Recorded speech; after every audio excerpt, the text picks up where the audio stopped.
Ainda no crime continuado, existem algumas questões bastante interessantes. Por exemplo, quanto deve ser aumentado, né, no crime continuado? A previsão do Código é de 1/6 a 2/3, mas quanto ele deve ser aumentado nessas questões? Não existe uma normatização em relação a isso, né? No entanto, os doutrinadores eles trazem algumas tabelas, né, referindo-se como o juiz deve ou como o juiz procede. A tabela feita por Monteiro de Barros, que eu trouxe do livro do Nucci aqui para nós, diz o seguinte: se a pessoa cometeu 2 ações que gerou 2 resultados delitivos dentro do crime continuado, deve-se aumentar a pena em 1/6. Se cometeu 3 ações que gerou 3 resultados criminais, deve-se aumentar em 1/5. Se cometeu 4 ações que gerou 4 resultados, deve-se aumentar em 1/4. Ainda, 5 ações que gerou 5 crimes, em 1/3. 6 ações que gerou 6 crimes, deve-se aumentar em metade. E se tiver 7 ou mais ações que gerou 7 ou mais resultados, aí então o juiz deve aumentar em 2/3. E sendo assim, a gente começa a perceber que esse parâmetro vai depender de acordo com quantos crimes foram praticados dentro desse crime continuado, certo? Outra questão interessante que vocês devem estar se perguntando: mas professora, então com crime continuado, eu não consigo identificar aqui os assassinos seriais, os serial killers? Uma boa e importante pergunta, vamos lá analisar. Vamos lá. Nos crimes continuados, eles precisam ter condições. Então, vamos analisar essas condições em relação ao assassino serial, ao serial killer. Primeiro, é a mesma espécie de crime? Sim, homicídio. Ok, checklist, né? Mesmo modo de execução? É até uma característica dos assassinos seriais. Eles praticam o mesmo modo de execução. Eles podem vir aprimorar, eles podem vir aperfeiçoar esse modo de execução, mas geralmente é o mesmo, que se transforma por muitas vezes em uma assinatura desse assassino serial. Então, ok, checklist. Mesma condição de local? Geralmente sim. Os assassinos seriais eles atuam em locais onde eles se sintam seguros, então geralmente é na sua cidade, na sua região, na mesma região de local. E o último requisito, mesma condição de tempo? Olha, é uma outra característica dos assassinos seriais. Geralmente ele tem intervalos, né, que se não passar de 30 dias pode vir a considerar. Como é que funcionam esses intervalos? Eu até fiz aqui um esqueminha para vocês, para ficar ao contrário, mas só para vocês entenderem. Com o assassino serial, ele começa tendo a idealização do crime, ele começa a imaginar o crime, a ter vontade de praticar o crime. Aí ele vai para a caça da sua vítima, então ele vai vir passar um período atrás da sua vítima. Achando a vítima, então ele pega essa vítima, né, e aí dependendo se serial killer fica com ela ou então vem a executar, ou até o momento de executar essa vítima. Depois da execução, ele passa um período, né, que ele vem vivenciando aquilo que ele fez. Por isso que muitas vezes, a maioria deles guardam algumas lembranças, fotografias, roupas, até parte de pessoas, né, eles guardam para vivenciar. E isso alimenta eles por um bom tempo. No entanto, depois de um período, ele começa a entrar numa depressão porque isso já não faz mais sentido, ou seja, isso já não é mais o suficiente e ele começa um novo ciclo de idealização do novo crime. Então, dependendo desse ciclo de cada um dos assassinos seriais, nós podemos ter um período aí de menos de 30 dias, o que vem a caracterizar um crime continuado. Nossa, então lá, o maníaco do não sei da onde, que matou 100 mulheres, vamos supor, ele vai pegar uma pena e aumentada de 2/3 pelas demais crimes? Não seria extremamente injusto? Absolutamente injusto.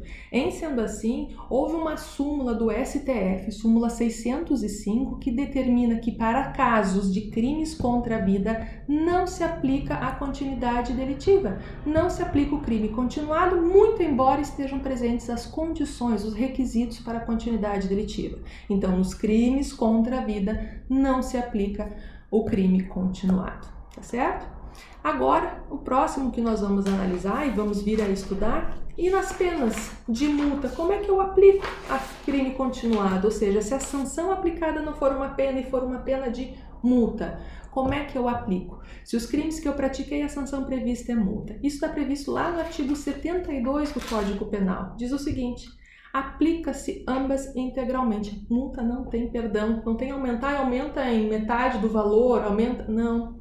Aplica-se todas integralmente, certo? Então, vai se fazer o cálculo da pena de multa de cada um dos crimes e aplica-se as penas integralmente, a pena de multa.